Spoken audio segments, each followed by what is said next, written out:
జీవితం గడిపిన నేను ఇక్కడ ప్రశాంతంగా ఉంటున్నాను.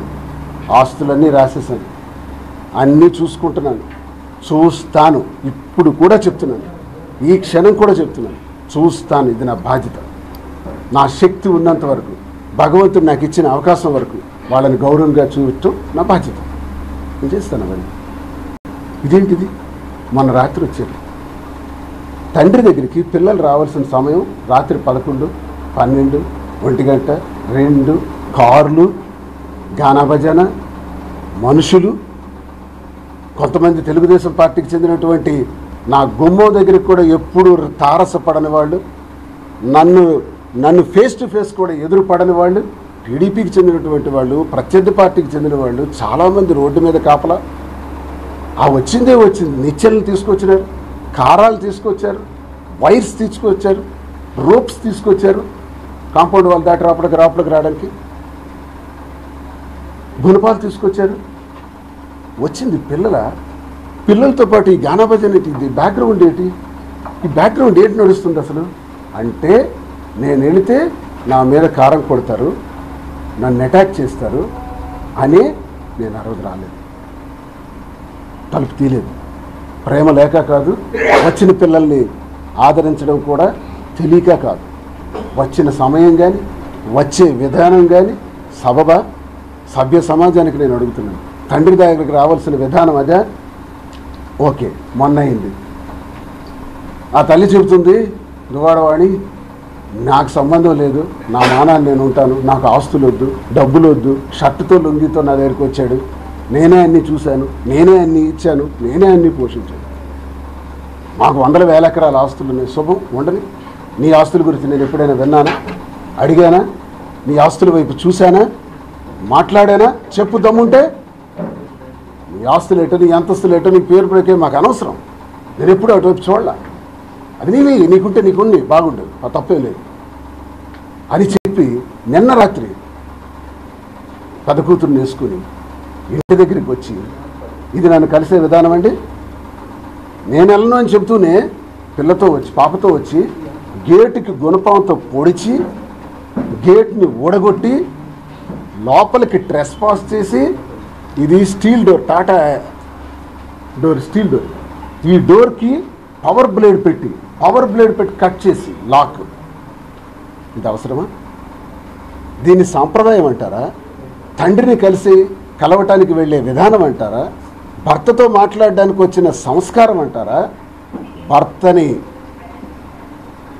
ఎదురొడ్డి భర్తని లేపేయడానికి, భర్తని ఒకప్పుడు డంబెల్ పెట్టిసినారు కదా అదువాడవాణి, అదే రకంగా ఈరోజు రాలేదు అనడానికి ఏమైనా స్పష్టత ఉందా? అదే పద్ధతుల్లో వచ్చింది కదా విధానం. అదా సామరస్యం? ఇదా? ఇది సాంప్రదాయమా? ఇలాగే అన్ని కుటుంబాలు ఉంటున్నాయా? ఇలాగే అన్ని కుటుంబాలు ఉంటే ఈ భారతదేశంలో కాదు, ఈ విశ్వంలో కాదు, కుటుంబ వ్యవస్థలు సర్వనాశనం అయిపోతాయి. కుటుంబ వ్యవస్థలు ఎలా అయితే బ్రతకవు, సమాజంలో మనిషి బ్రతకలేడు.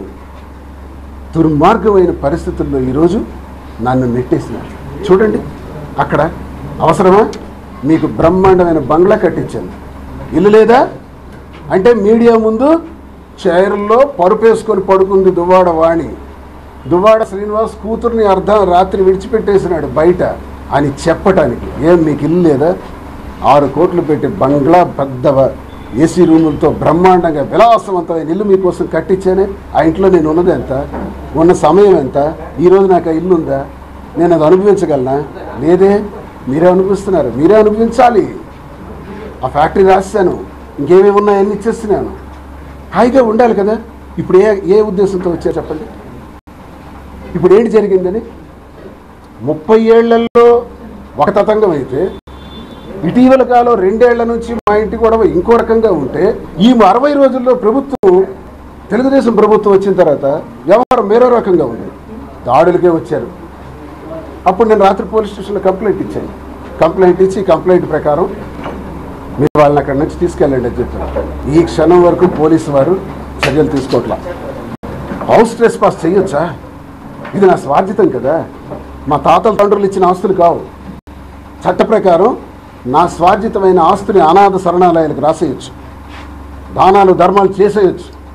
ఇది కుటుంబానికి ఇవ్వాలని లా ఎక్కడా లేదు. నా తండ్రి నా తాత ఇస్తే అది వాళ్ళకి వస్తుంది. అలా నాకు రాలేదు. నా స్వతంత్రంగా నేను సంపాదించుకున్న ఆస్తి ఏదైనా చేస్తాను. ఈ ఆస్తిలోకి మీరు ట్రెస్పాస్ చేస్తుంటే గేట్లు ఎరగొట్టి తలుపులు ఎరగొట్టి వస్తుంటే పోలీసులు ఎంతవరకు చర్యలేదు.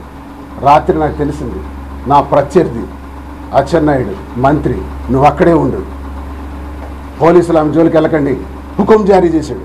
ఎందుకో తెలుసా? ఈ గ్రేట్ దువ్వాడ శ్రీనివాస్ హస్బెండ్ నా భర్త అంటుంది కదా. నేను 2000 మొన్న మే 13 జరిగిన ఎన్నికల్లో 24న నాకు వ్యతిరేకంగా తెలుగుదేశం పార్టీకి ఓటు చేశారు. ఈ మాట నేను చెబితే బాగుండదు. ఆ లింగాల వలసాల సొంత గ్రామానికి వెళ్ళి అడగండి. పసుపు చొక్కాల పక్కన రాఘవరావు తండ్రి నిలబడి అందరూ సైకిల్కే ఓటేయండి అని చెప్పారు. ఎవరికి వ్యతిరేకంగా? సోకాల్డ్ హస్బెండ్ దువ్వాడ శ్రీనివాస్కి వ్యతిరేకంగా. ఇది నిజం కాదా? పత్రికలు మీకు తెలియదా? ప్రజలకు తెలియదా? ఇది వాస్తవం. నన్ను ఓడించడానికి ప్రయత్నించి మరి నా దగ్గరికి ఎలా ట్రెస్పాస్ చేశారు? ఆ రోజు అచ్చెన్నాయుడిని గెలిపించడానికి సహకరించారు కాబట్టి రాఘవరావు అండ్ దువ్వాడ వాణి ఈరోజు అతను సహకారం చూపెడుతున్నాడు. దువ్వాడ శ్రీనివాస్ని అరెస్ట్ చేయాలి, జైల్లో పెట్టాలి. ఇంకో రకంగా చేస్తే ప్రభుత్వం చేసింది, నాయకులు చేశారు, రెడ్ బుక్ రాజ్యాంగం అనిపించుకోవాల్సి వస్తుందని కుటుంబానికి మద్దతుగా ఉంటూ అచ్చెన్నాయుడు ఇవన్నీ కూడా చేయిస్తున్నాడు. అచ్చెన్నాయుడు మీరు చేస్తున్నదంతా నాకు తెలుసు. ఒక్కటే మీకు చెబుతున్నాను, నా ఈ ప్రయాణంలో నేను విసిగిపోయాను. కుటుంబం నాకు పూర్తిగా ఈ సమాజంలోను సభ్య సమాజంలోను నా దేవుడైనటువంటి జగన్మోహన్ రెడ్డి గారి ముందు, సామాన్య ప్రజల ముందు, నాకు ఎల్లప్పుడూ కాపాడినటువంటి ప్రజలు పాదాలకు శిరస్సు వంచి నేను నమస్కరించే నా ప్రజల ముందు నాకు అవమానాలు పాలు చేసి అస్తవ్యస్తం చేసేసి రాష్ట్రం జిల్లా ఎక్కడ చూసినా కంపు చేసేసిన ఈ దువ్వాడ వాణి నాకు భార్యగా అనర్హురాలు. కనుక I'm going to give divorce. నేను డివోర్స్ కూడా ఇవ్వాలని నిర్ణయించుకున్నాను. నోటీసెస్ సర్వ్ అవుతాయి. ఇంకా ఫర్దర్ చట్టం పని చట్టం చేస్తుంది. న్యాయస్థానంలో ఎలా నిర్ణయిస్తే అలాగే ముందుకెళ్తానని నా నిర్ణయం నేను తీసుకున్నాను. మా ఇంటి గొడవల్ని రెచ్చగొట్టి ఇవన్నీ చేస్తున్నటువంటి ఈ అధికార పార్టీకి అచ్చెన్నాయుడికి ఒకటే చెప్తున్నాను, నాకు ఏమైనా జరిగితే ఏది జరిగినా బాధ్యులు మీరే అవుతారు. నన్ను ఇప్పుడు ఇంతగా హింసించాలని ప్రయత్నం చేస్తున్నటువంటి మీరు అధికారం లేని కారణంగా మీరే బాధ్యత వహించాల్సి వస్తుందని నేను తెలియజేస్తున్నాను.